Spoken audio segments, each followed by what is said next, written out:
Yeah, I think it's really important that we study. Lisa Frederick Osnam told us to study what's going on around people to cause the poverties and injustices, and I think that's one of the reasons I like Vinnie's, is that we do that. That really appeals to me, and my beliefs and my core values is that it's not just handouts, and it's not just focusing on that one person. It's, well, why are they put in this situation?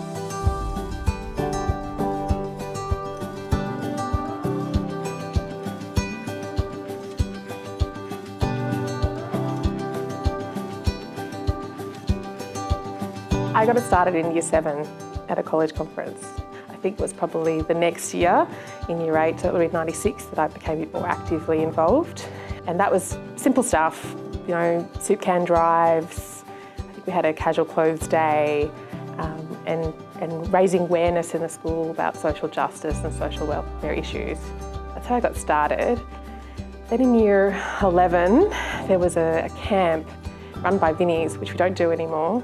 And I met some young adults there who were volunteering on the camp, and they told me about their kids' days out and what they were doing. And then in Year 12, I went on my first kids' day out.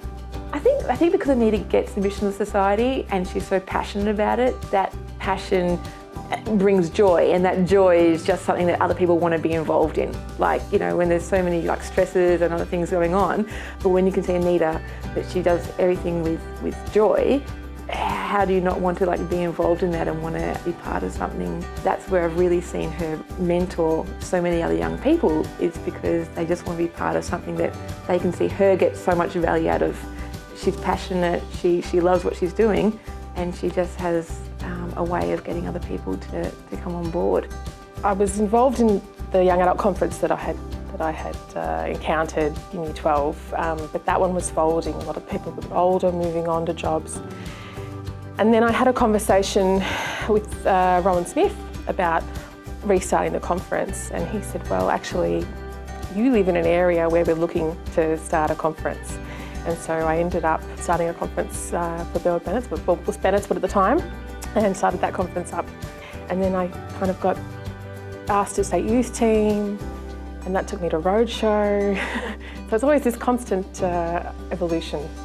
So Family Days Out is a really great way, especially for a young adult conference when they're starting out, to get to know the families, because it's amazing trust to send your kids along, some people to go to an event. The Family Days Out have often been things like the zoo or bowling, good one, Family Day Out. And you know, the initial motivation might have been so the families get to know us and trust us, but I realised very quickly that on a Family Day Out, you're actually giving the family an opportunity to do something together that they normally do. You know, you see, you know, a dad high-fiving his kid because he got the pins on the bowling, and they're having that fun. And you think, yeah, okay, they wouldn't actually be able to do this. It's a very expensive activity, and you don't know what stresses dad's got going on in his life, and he's going to have these moments with his child, which is precious. So that's a nice thing to be able to do. I think often we think about needs in the very tangible, material things, and it's true, those base needs of food, shelter, safety are primarily important, but there are other important needs that we have, and that time for family connection, helping families do that is actually really important too. And perhaps when you're experiencing those issues of poverty, those other things get stressed and strained too, and they miss out. And so that's a really unique thing that we can do on something like a Family Day Out.